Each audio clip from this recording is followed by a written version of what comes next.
really nice. So guys, let's plug it in projector power port.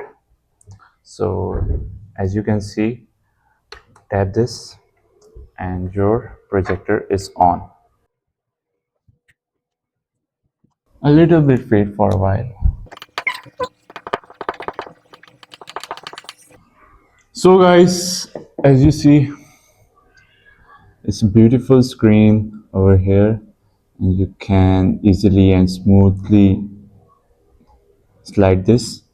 So we have Netflix, YouTube, and Play Store and App Store as well as. If you don't have any application more, so download from App Store and Google Store. So and next, yeah, and now we can control this remote with this projector with this remote. So you can check this. We go to the settings.